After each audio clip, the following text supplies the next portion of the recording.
Hello, my name is Rutan Ribeiro. I am a veterinarian from India and I just gave the RCVS statutory membership exam earlier this year. I unfortunately was only able to give the theory section, but I do know that I struggled a lot trying to get advice from people. Some people were really helpful, but there's only that much that one can do through Facebook chats and stuff like that. So that's why I thought of making this video to try and help others to get a clearer picture of how to prepare for this exam, as there isn't that much material available for our exam. So here goes. I hope this is helpful for all of you guys. Okay, so first of all, you need to know if you actually want to be doing this exam, why you would be doing it. Coming from India, I had to do the exam because my qualifications from India are not recognized in the United Kingdom. It enables you to practice as a veterinary surgeon in the United Kingdom. Um, Interestingly, it also enables you to register in the following countries. It does not qualify to work in the European Union. So if you want to work in outside of the UK, you'd have to apply separately depending on the country that you are going to. Now, where to start? It seems like a lot when you pick up and you decide that you want to do something like this. I would say first start off by knowing whether you even need to give the exam or not. In this video, I will be putting a couple of links below that will help you navigate your way through the RCVS page and a couple of more helpful things. So, one of the links has all of the lists of all of the countries whose qualifications are recognized by the RCVS. So definitely first take a look at this and decide whether you even need to give the exam or not. The STAT exam guidance, there's a link to this as well. It's basically the guidance. It's about, I think, a 40 or 50 page document given by the RCVS. Please take time to read this. It has everything that you need to know about the exam. On the Facebook forum, there are a lot of people who ask a lot of questions that you can very easily find in the guidance. So please take some time reading it. I took at least 3 days to read it, but it really gives you the information that you need to know to prepare for the exam, to submit your documents. Just take the time to read it. The self-assessment skills list is also another document that you'll find on the RCVS website. It is basically a couple of pages of clinical skills that are listed out across various species and domains. And I personally found while filling out this assessment list, it gave me a clearer idea of where I was lacking and what I needed to spend more time in, both in practical work on seeing practice as well as in theory. Once you've decided all of these things, like, am I ready to give the exam? Do I need to give the exam? The first thing that you need to do is you need to fill out your declaration of your intention to sit. You can apply for this any time of the year, does not matter when. And basically, what it does is it enables the RCVS to put you on their active candidates list, and basically they will give you updates on the exam and when applications open for your final fees to be paid and things like that. Do know that your intention to sit, has to be renewed every September. So, for instance, if you apply this year in 2021, your intention to sit is only valid till September of 2022, and you need to remember to reapply if, for instance, like in my case, you have wanted to give the exam next year and then for some reason it got delayed. Just remember that you need to renew this. One more very important thing that you get by filling in this application is you get a letter from the RCVS allowing you to see practice in the UK. Now, during seeing practice, you will be handling live animals and you will be performing basic tasks that probably the final year or recently graduated students would be performing. All of this is under supervision of the senior veterinarian on call or whichever professor if you are in a university. So this is a very important document, especially when you're applying for seeing practice or you're applying for a visa to get into the UK. This is the document that will help you because you are not legally allowed to handle live animals in the UK unless you have the go ahead from the RCVS. The other thing that you need to do is an English language exam. There are many out there. There's IELTS, OET. There are a couple. They're all listed on the RCVS website. Just keep an eye on the exemptions that are there due to COVID. During the year that I gave the exam, it was not possible for us to do these tests. So they told us that within a year of passing the exam, we could still apply and do the test, and our qualification would still be accepted. Then finally, your final application is when you fill the fees and you say, okay, fine, I'm ready to give the exam this year. For instance, for those giving the exam in 2022, the applications will open sometime in October and they open until Feb. So October 2021, and they open till Feb 22. And the approximate cost is something around $2,500 that you send across by a bank transaction. Now, how is the exam conducted? All of these things are there in the guidance, but I just thought I would briefly touch on all of the nitty-gritties of it and give you a little bit of an idea of it. So there is a theory section and there is a practical section. So the theory section is basically to test something that they call day one competences. The best way that I can describe this to you is, for instance, a UK graduate who has finished his or her 5 years in a UK based university. Basically, on day one, when he or she starts their job in the UK, what is it required for them to know? So basically, this exam does not test complicated diagnostics or like really complicated therapies. It just ensures that you know the basics, that so that you do not make clinical errors and things that would basically be known by a graduate. So it's important to know that, so that you have a clearer idea of the things that you need to study about. The format is a multiple choice question, and it is something called a single best answer format. Basically, they give you 5 options, and I'll give you a couple of examples in a minute. But basically, in some questions, out of the 5 options, it will be very easy for you to tell, okay, fine, this is the answer. There's no other option. It has to be this. In some slightly more difficult questions, there may be 1 or 2 or maybe even 3 answers that could potentially be correct, but according to the RCVS, there is one of those answers that will stand out by a clear margin and which clinically and logically will be a better option than the others. So this is something you need to keep in mind. Totally, there are 350 questions that are divided into 3 domains. 50% of your portion will be from companion animals with special emphasis on dogs and cats. 30% is from production animal and veterinary public health, with your focus on cattle and sheep. 20% is on equine. Obviously, it spans across all the species and includes the other ones that I have mentioned, but it mainly focuses on these species. And the last part is something called the Code of Professional Conduct. This is basically the code that is followed by every veterinarian, every veterinary surgeon in the UK, to enable you to judge how to behave in certain ethical issues, legislative issues, just basically to guide you in the veterinary profession. This is an open book exam. So basically what you can do is, what I did was I had my tab open, and I just had like a soft copy of it on my screen, and I would just search through and quickly find the answer. I'll tell you a little bit more about it in a little while. In these exams, so there are 3 domains, it's basically 3 main clinical domains, and then the COPC exam.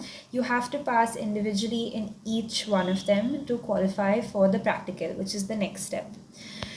These exams are conducted on your computer at home, which is very helpful because I couldn't make it to the UK at the time for the exam. So I did it on my laptop at home.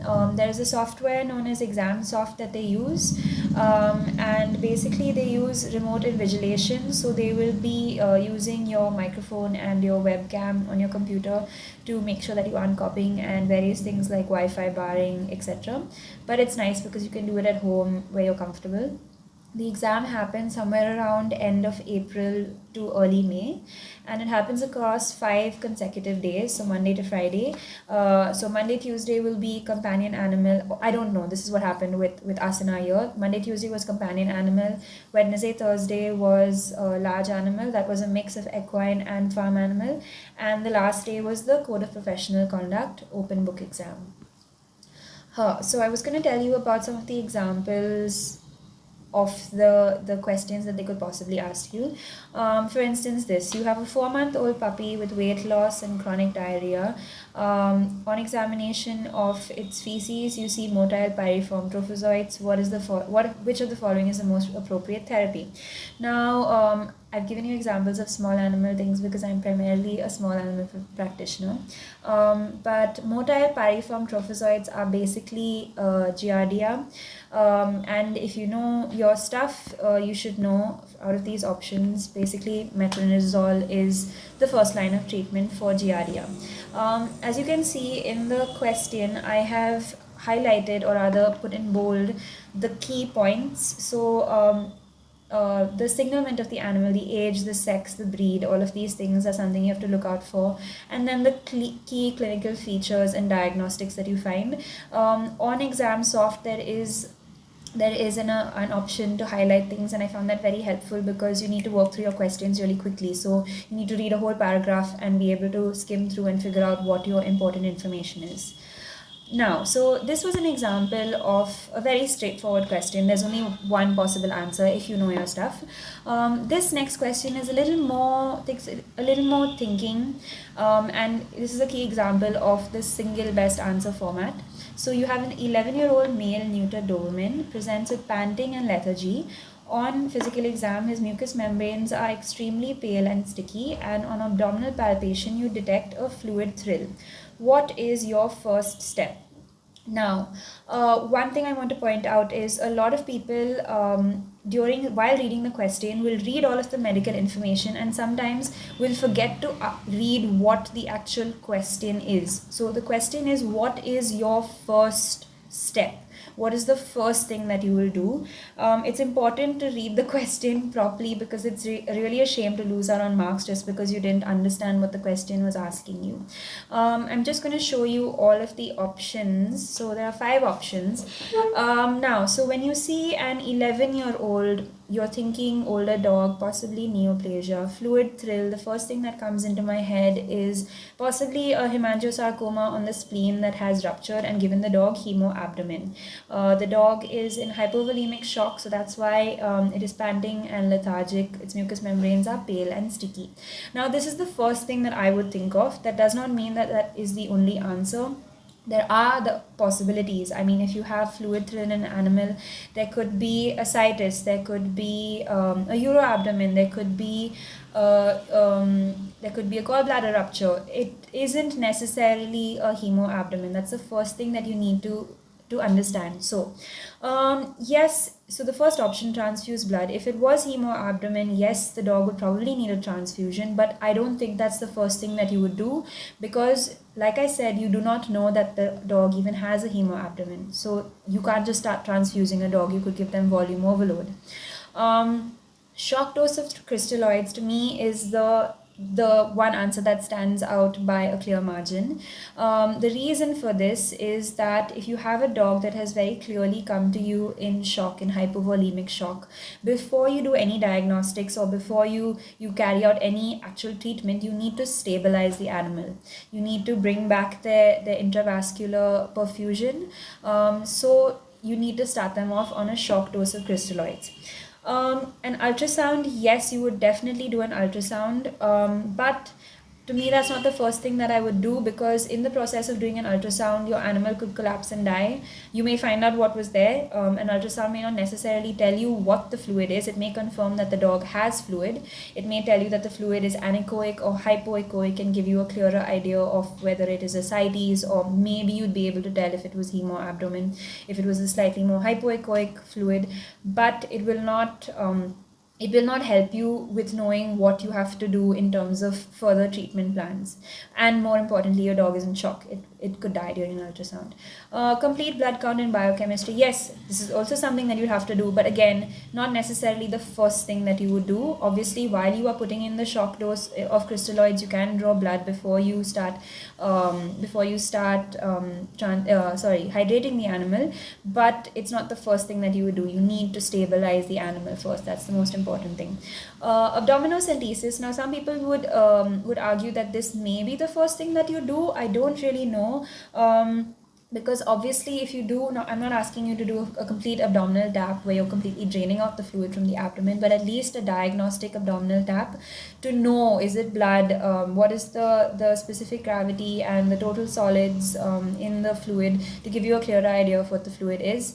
But like I said, the one that stands out by a clear margin is shock dose of crystalloids, because you have to stabilize this animal before you go ahead with anything further. This is an example of where things can get a little bit confusing, and you need to read through every single one of the options. Don't just look at, for instance, in the first example, metronidazole. Oh, okay, let's do that. There may be something else. You can use fenbendazole to treat giardia as well, and according to some sources, fenbendazole is preferred over metronidazole. So you need to read through all of the answers. Don't just jump at the first one that you think is correct. Okay, read through them and logically, quickly reason out why this, figure out which is the right answer, and then logically tick out and figure out why the other ones are the wrong answer. You have to do this really quick because they don't give you much time. Okay, so what is a pass mark? This is a question that some people have asked on the Facebook forum. And some people have said, why doesn't the RCVS give us a clear idea of what the pass mark is? I don't know why they don't. But it isn't all that complicated. It's something called the Angoff method, where basically the pass mark is decided based on the knowledge of a borderline or minimally competent candidate. What this means is that the pass mark is not decided based on an exceptional candidate or someone who is above average or a genius. It's based on what a minimally competent candidate would be able to answer. I've written results. Basically, even once you've passed the exam, they do not share the answers with you. The RCVS has a non-disclosure agreement. That's why I can't share much about the questions with you.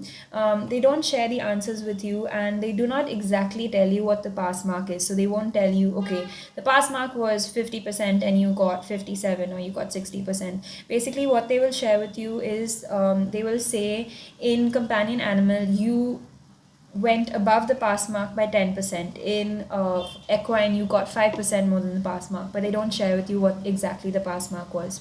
I'll just briefly explain to you what the Angoff method is. So basically, every single question out of the 350 questions that they ask you are scored by judges. There are usually something like 10 judges. So each of the questions will be put forward to a judge, and a judge will read the question and the answers. And basically, based on his expert experience, these are really, really top-notch judges. The judge will score the question and say, for instance, this question was really difficult. Like, for instance, if we take the example number 2 that I gave you, it's not the easiest question to sift through and find the answer. So maybe they would say, like, maybe only 45 or 50% of students could get this right. In the Giardia question, it's quite a straightforward question if you know your small animal stuff. So maybe like 70 or 80% of students would get it right. So in that way, for example, if you see question number 2, let's take that as the Giardia question. They think that about 70% of the students would get the question right. So the mean is 70% for that question. Now, for example, let's take the second question, which was the fluid thrill question. Let's take question number 3. They think that maybe 55 or 50% of the students would get it right. So the average or the mean for that question is 53%. So then what they do is they take a mean of every single one of the questions, okay? And that is how they come up with the pass mark. Okay, this was really just for people to understand that it's not some kind of shady thing or something that the RCVS is trying to hide. They have a method to the way in which they decide the pass mark so that it is fair, and that they're not expecting too much out of students. It is for a minimally competent candidate. Okay, all right, going ahead. Sorry about that. Okay, the practical exam now, this bit I can't give you too much hands-on knowledge about because, like I mentioned, I was unable to attend the practical exam this year. India was unfortunately on the UK's red list, so I could not fly into the UK for the exam. The RCVS was very kind and they said that I would be able to just appear for the practical next year. I didn't have to repeat the theory exam, so I will be doing the practical exam next year in July. It is basically called an objective structured clinical exam. This is a method of examination that is quite reputed in the medical world. Basically, human doctors will also have their practicals tested in this way. There are 7 stations for companion animal, which is on one day, 3 stations for production animal and public health, which is on another day, and 3 stations for equine, which is on a third day. It happens over 3 consecutive days. Mine was supposed to happen at the University of Glasgow in July, is usually when it happens over 3 days. And the day before the practical exams start, they usually have a familiarization session where what I can only assume is they take you through the clinical skills lab at the university and maybe just give you, you can just look through the material that they have and possibly how things would function over there. They are not going to give you any hints on what they're going to ask you, and they may not even put out the models that they're going to use, but it's just to familiarize you with the setting, because considering the fact that it's a practical exam, they can be quite high stress, so they do try to accommodate you as much as possible and keep you as comfortable as possible. Basically, each one of the stations consists of a 5-minute prep, so they will give you the question and with the list of tasks. It usually is in a flowchart form, so they will tell you, for instance, these are just some examples that I found online. You have a dog that has undergone a spay, so an ovariohysterectomy, and now you have to discharge the patient, and you have to give the client all of the instructions on discharge about feeding, walking, etc. So in the example, they basically had listed out everything that you need to tell the client, and all you had to do was basically have the presence of mind to be able to talk, converse with the client, and get through what you need them to know about the discharge. So this is what will be in your 5 minutes prep, where they tell you what your task is, and then you have a 20-minute actually of performing the task, 20 minutes to perform the task. You have to, they say in the 5 minutes, sort of make a plan in your head about how you're going to do it, so that once you get into it, you're not confused and you don't forget what you have to do. Some of them, sorry, I'll just carry on. Basically, they are testing basic skills. For those of you who know about the NAVLE exam, that exam is a little bit more, they test your practical skills in the form of you actually performing a surgery, and slightly more their practical exams are a lot more difficult than the RCVS ones. In the RCVS, they just basically practice basic skills like intubation, or maybe they'll give you a sheep and tell you to age the animal. There may be an actor over there who is pretending to be a client, and you need to communicate with them, like to discharge an animal. There may be a cadaver which you have to examine and detect the possible cause of death, or like, for instance, maybe see if there was a farm animal who died of vegetative endocarditis or something like that.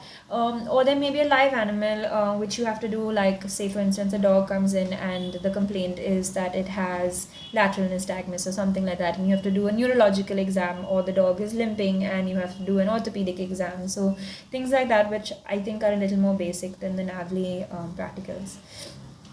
Similar to the theory exam, you have to pass individually in each domain in order to qualify you to have passed the practical as a whole. Now, how to prepare for the theory exam? So, first of all, I wanted to say that basically the RCVS exam, it qualifies you only to practice in a handful of countries, and because it is not an exam that UK students themselves have to give every year to get licensed, there aren't a lot of people appearing for the exam, and because there aren't that many appearing for the exam, there isn't that much material available online or in the form of notes or courses for this exam, unlike the NAVLE exam. Because the NAVLE exam has to be given by every single student passing out of North America, there are thousands of students that give this exam. So obviously there is a lot more material and information available on the exam. I would say one of the very, very important things to do is to see practice in the UK. You may be well versed in whichever field you are comfortable in. For instance, I'm very comfortable with small animals, but things may be done slightly different in the UK. Something really small that completely, like, I was just unable to do it was even like IV catheterization.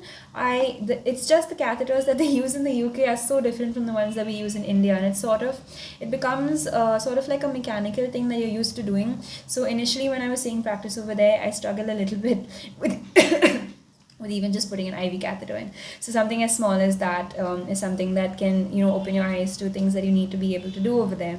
The self-assessment skills list, please take a look at this. This will give you an idea. Like in my case, I knew I did not need to see so much small animal practice. I needed to do a lot of large basically equine and farm animal practice. So the self-assessment skills list, as you go through it, you can maybe even pick out things that you've never heard of maybe.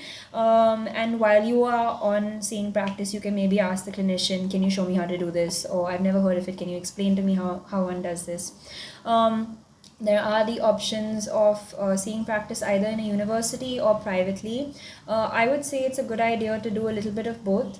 I found it very helpful seeing practice at a university because obviously you are shadowing professors who are used to teaching, so they are constantly explaining things to you, and it's a to and fro sort of. It's very engaging basically, and you're basically along with the final year students who are doing their clinical rounds before they get their license.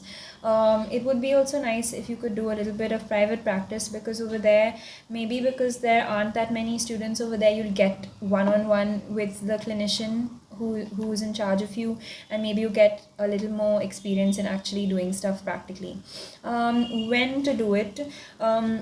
I would suggest, if you can, if visas allow and you have the time and the money to do do it in two sections. Do it once, do a little bit of seeing practice before you start studying for the theory section, because this will, one is it familiarizes you with what you need to know, what you need to study a little bit more. You can, if you go to universities, you can be in touch with other students, and they are very helpful in maybe sharing their notes or letting you know how things go. And you can, like, I had quite a few students who were very helpful, and even while I was studying, or while I was preparing for the exam, they would help me with little things that I had questions about, and just to basically give you an idea how to go about studying.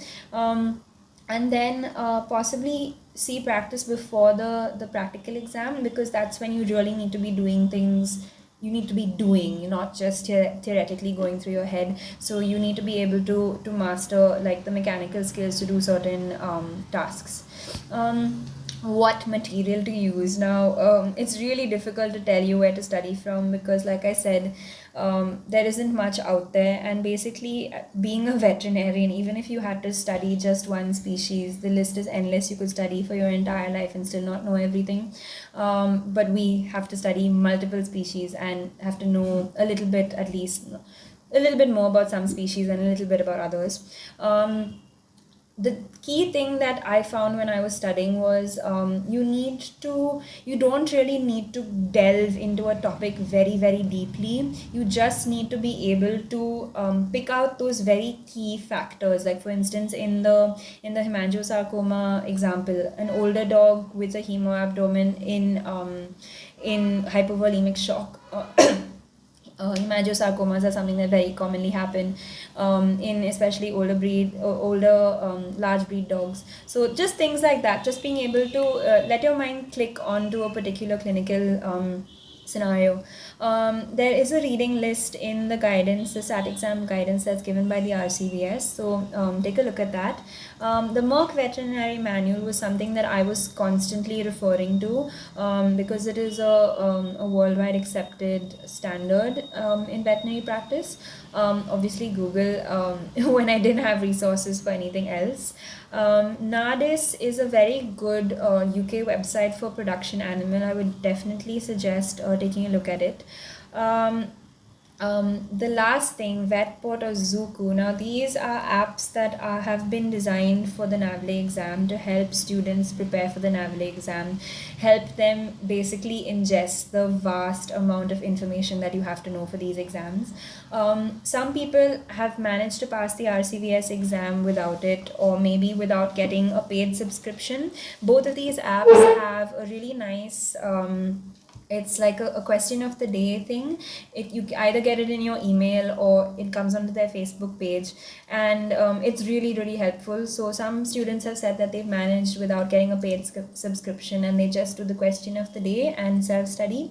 I got the paid subscription. I got like a 3 or 4 month Vetport subscription. And just to explain to you why I found it extremely helpful. First of all, like I said, the amount that you have to study is extremely vast. It's a huge amount that you have to study. And I'm a little bit of a nerd. So I like studying. I like understanding things. I'm very interested in internal medicine and understanding the physiology, and after that, the pathology. So initially when I started studying, I was spending loads of time studying, a lot of time. And I think about 4 months into studying, I woke up and I just looked through how much I studied, and I was shocked at how much time it had taken me to study that much, and I hadn't even touched on like 10% of the portion. So the good thing about Vetport and Zuku is it helps you span across this vast amount of information in a very short amount of time. So that's one of the advantages. It is very repetitive. So the way in which they ask you questions are very similar to the examples that I gave you. They are very repetitive, so they will ask you if there is an important topic, like for instance colic in horses, or lameness in horses, or for instance like vagal indigestion in farm animals, or bloat. It will ask you the question multiple times in various different ways to enable your mind to start looking at clinical scenarios and be able to immediately say, okay, this is a case of type 2 vagal indigestion or whatever. So it's very repetitive, which is helpful because when you may study the topic and then 3 months later just not remember anything about it. So it's very repetitive, so that information is ingrained into you. It gives you a lot of practice because it makes you basically solve the questions with 5 multiple choice options available. It helps you with your clinical reasoning, like I said, to pick out the signalment of the animal and the key clinical factors. I think in Vetport it was quite interesting. They even added some really random information because obviously in clinical practice, owners are not going to be like robots and tell you this. There's going to be a little bit of extra information that you have to block out of your head when the owner is talking. So it was quite funny to see that on Vetport. One important thing on Vetport that I found was that they gave me a timetable, and I am someone who finds it very difficult to see the bigger picture and be able to say, okay, I have this much to study, I need to block it onto so much time. So following their timetable made it very very helpful because it meant that before my exam I had gone through about 90% of the material that they had to offer. They also have lectures and power pages, which make it very very light sometimes to study, because if you're constantly reading and you're constantly solving questions, it gets a little bit too much when you're spending so many hours in the day. So sometimes it's nicer to just sit and listen to someone give you the information. It sounds like I am marketing for Vetport or for Zuku, but I just found it extremely helpful. So if you can, I would suggest it's something to invest in. To me, it does not seem like a huge amount. I can't remember the exact amount. I think it was around $250 or so for a 3 month subscription. Plus, I would like if I added into the cost of the exam, it's not such a big expense, I would say, because if you can pass the exam on the first attempt, nothing like it. English competence. Now this is something I really want to stress on because so I'm Indian, but I have grown up in quite a westernized family, and English has been my mother tongue from the time I was born. So I'm quite familiar with talking in English, understanding in English. I've been educated in English. Not everyone has been, and I was in touch with a couple of the other students, just a handful of students who were giving the exam with me, who were not primarily English speaking, and myself being fluent in English, in the 1.5 minutes that they gave us per question, I was struggling. I thought when I was solving from Vetport, I was so happy because I would finish the exam with like 15 minutes to spare, and then I would just browse through all of the questions and make sure that all my answers were correct. I didn't have that time when I was actually giving the exam. I literally finished. I would mark out a couple of questions as I was going through that I wanted to go back and recheck. I wouldn't be able to even go through those. So you really, really have to be very quick. You have to skim through the question, figure out what the important points are, skim through the answers, knock out each one of the ones that are wrong. It takes a long time. And if you're struggling with the language, it's really going to be difficult. So some of the students who didn't primarily speak English, they weren't even able to finish the paper. They think I had like 5 or 10 questions remaining, and I think that's it's a shame. So just please, if English isn't your number one language, work on the questions. Try, for instance, one way that I thought could help is, even if you're not doing clinical questions, maybe even just do comprehensions and like maybe read a paragraph and then quickly summarize, give yourself like a set number of words that you have to summarize the paragraph in, just so that you're able to grasp things a little bit quicker and you can work through questions quicker. What method of studying to use? Keep in mind that whatever you study, you'll be studying for at least 8 months, if not longer. What you studied 8 months ago is unlikely to remain in your head if you're studying it for the first time 8 months later. So it's very, very important that you do revisions, as many as you can. It's only by repetition again and again and again that you're going to remember this information. Remember that these are very, very clinically relevant questions. I don't know how universities abroad out of India educate their students, but in India, unfortunately, when we're studying, we're meant to study and learn a lot of random information that is never really going to help us in a clinical scenario. It may be, for instance, in college they asked us to study random dosages of drugs, and we had to, like in our practical exam, the professor would say, okay, so you have a dog that's vomiting, how much ondansetron are you going to give him? It's a 15-kilo dog. And in the UK, I was quite happy to see that if you have a drug in a bottle, the dosage will be written on it. So silly things like that, don't pay attention to things like that. They're very clinically relevant questions. How you want to revise is up to you, but flashcards is something that I used. I started using them very like just a little bit initially, and then I became completely dependent on them. And I will tell you more about that in a little while. Revision. You have to revise. You will study a topic, you will study it so well, you will have the most elaborate notes on it, and then maybe a month or two later you look at it. At least in my case, I do not have the best memory, and you won't remember. So you need to revise. I can't stress that hard enough. One of the nice ways of revising through Vetport or through Zuku, even through their free questions, is by solving the clinical questions that they give you. Please try at least to have 3 to 4 revisions of whatever material you've taken in the months while preparing for the exam. Don't forget about the code of professional conduct. So in the last month before the exam, I had completely forgotten that I had to give this open book exam. And yes, it's open book, but it is a very large document, and it is in legal English is what I say. No, I don't think that's the right term, but basically it's very hard to read that book. It's really difficult, and I tried to read it. I think I went through maybe 1/3 of it. I would suggest, if you have the time, go through more, try to read the whole thing.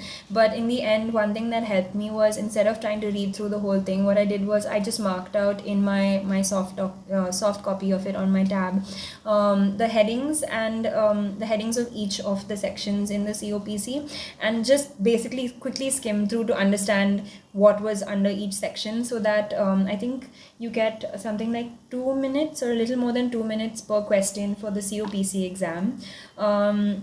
I don't think I mentioned earlier that there are 60 questions. I didn't mention that earlier, but the CUPC exam consists of 60 questions, and you have around 2 minutes per question.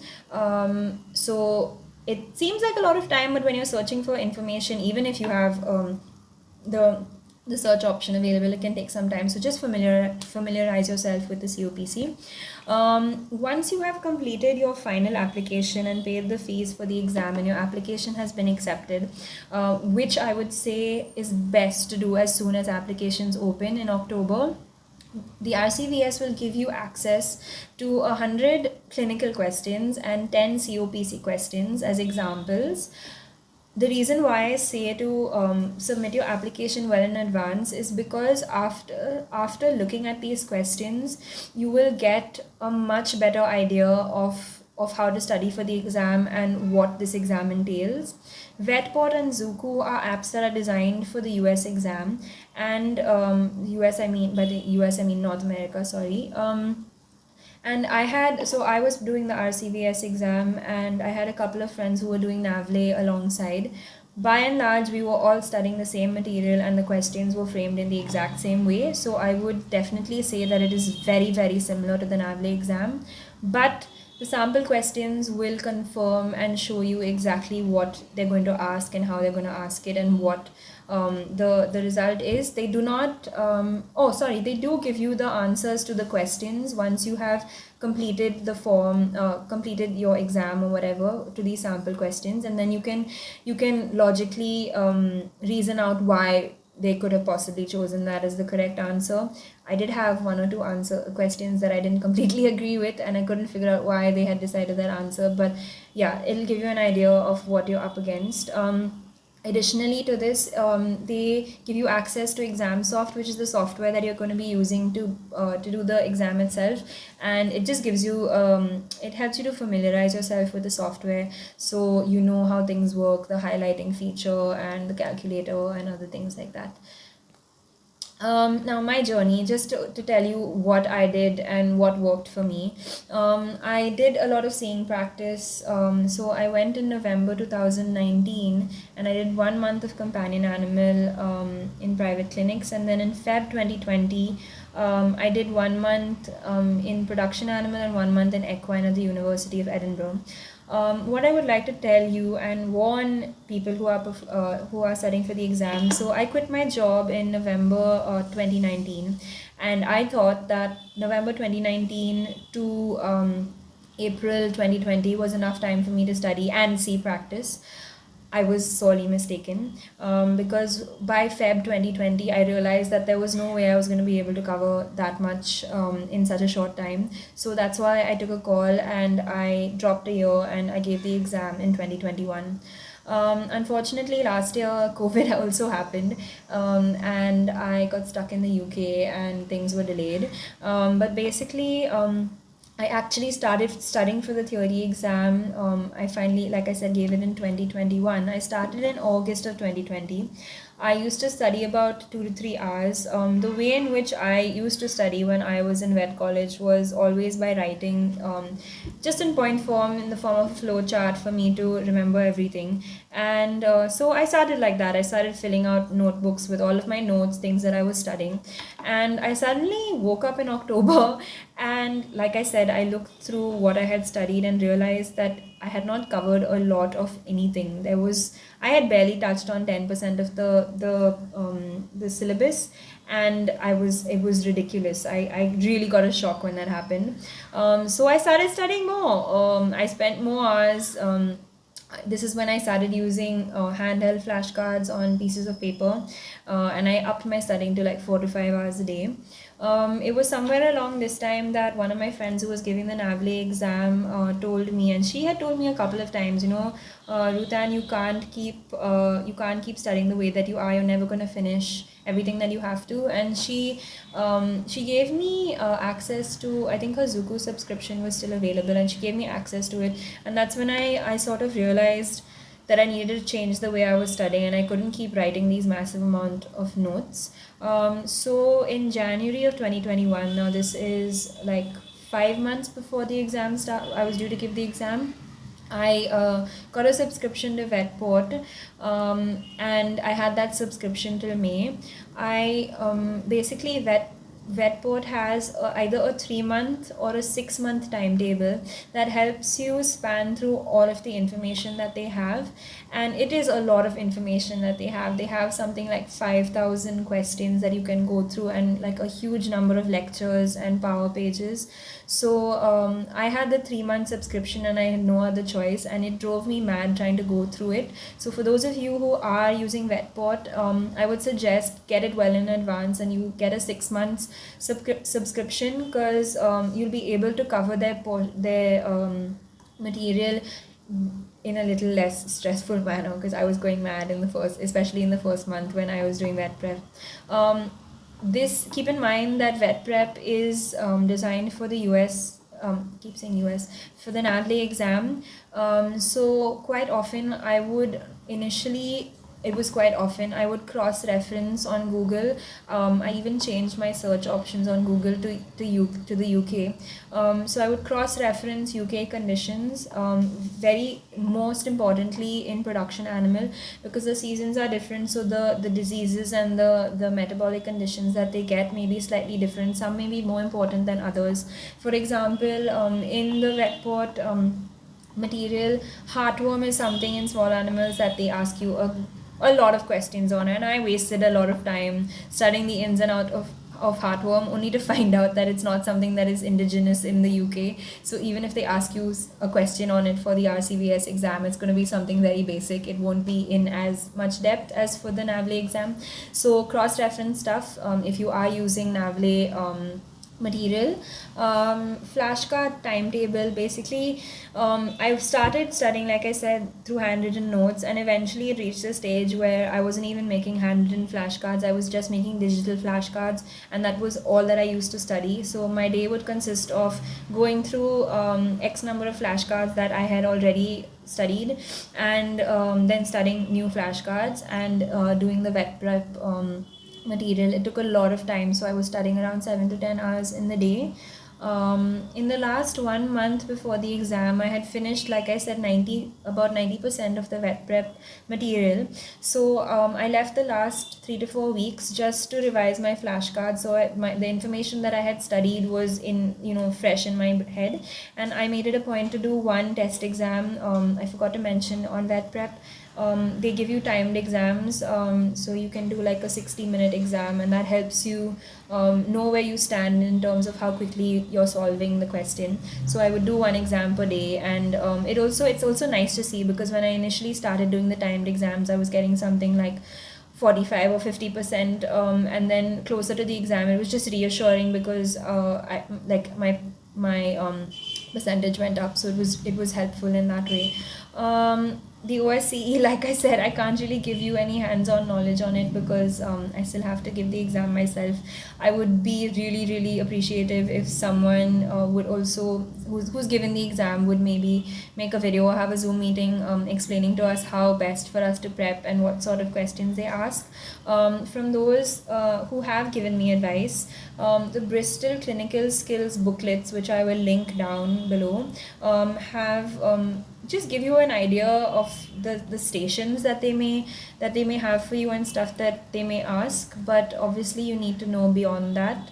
The self-assessment skills list that the RCVS provides you with may also give you a path, or like an idea of, okay, I don't know how to do, for instance, hoof trimming in cattle, let me look up how they do that, or stuff like that. It's Those who have spoken to me have told me it's all about doing.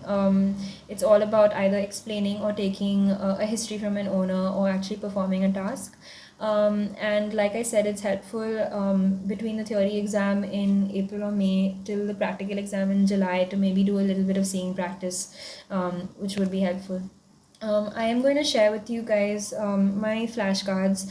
I made a huge number of them. There's something like, I think, three and a half to like 4,000 flashcards that I made, and I just feel like it's a waste if I don't share it with everyone, because I don't know if I'm ever going to use them again. So I basically made them on an app called Anki Droid or Anki Web. It's called Anki Droid on Android and Anki Web on your computer. I really, really love this app. I really, really, again, this is something I don't know how I would have passed without it. So basically, it's a flashcard app that I think was designed for those learning new languages. I think for you to like to be able to learn meanings of words or synonyms of words and stuff like that.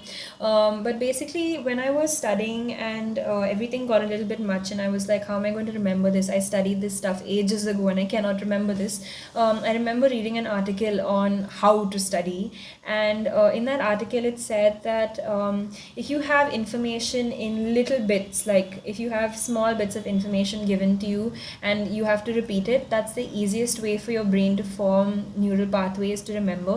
So that's why I started with the flashcards. Granted, some of my flashcards are like a paragraph of information, but some of the things that I would have a tendency to forget a little bit easier, I made those into like single word or single sentence answers. So I hope that should help you. Additionally, why this is helpful is because I had flashcards. It syncs between your tablet, your phone, your computer. So even if I was like on a train journey and I had a couple of hours on hand or on a flight, I could just go through the flashcards, and I was using my time wisely. There are also a lot of other features that are really helpful. Basically, this app, it helps you to questions that you tend to get wrong a little more frequently. It will ask you those ones more often, and the ones that and it can tell that you're getting this right more often than not, it won't ask you that so frequently. So I find that helps with revision, because you can't be revising every single month. You cannot revise everything that you studied. It's a bit ridiculous. So this will focus on the places in which you're lacking, which I found really helpful.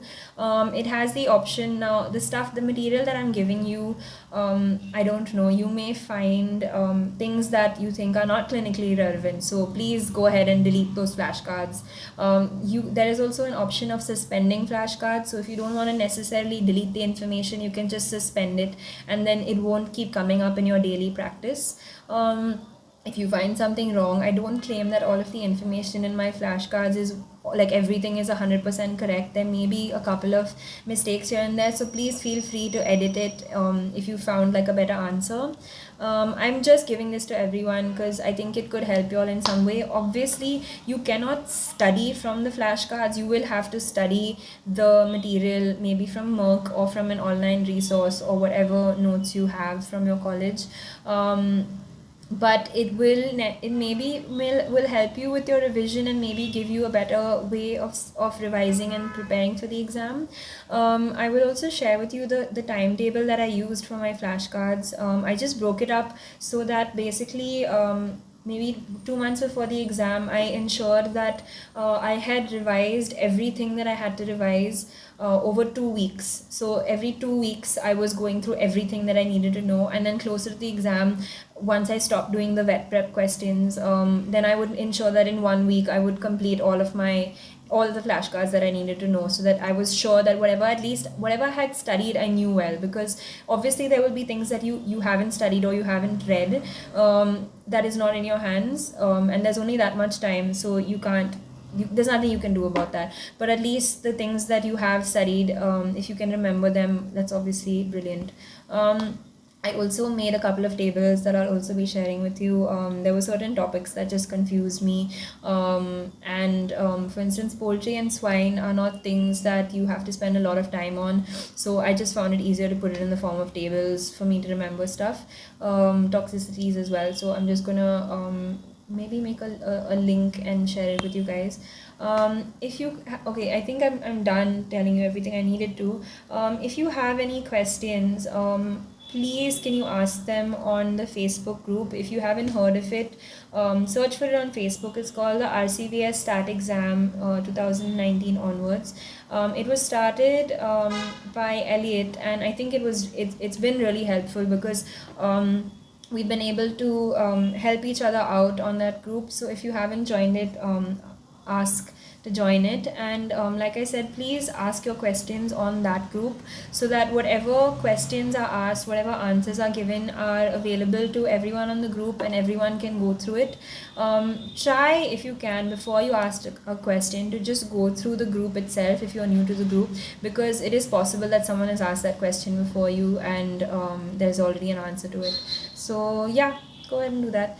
I hope this was a little bit helpful. I hope I've covered everything that I needed to tell you. If there's something I've forgotten, I will just add it in the description below. But good luck.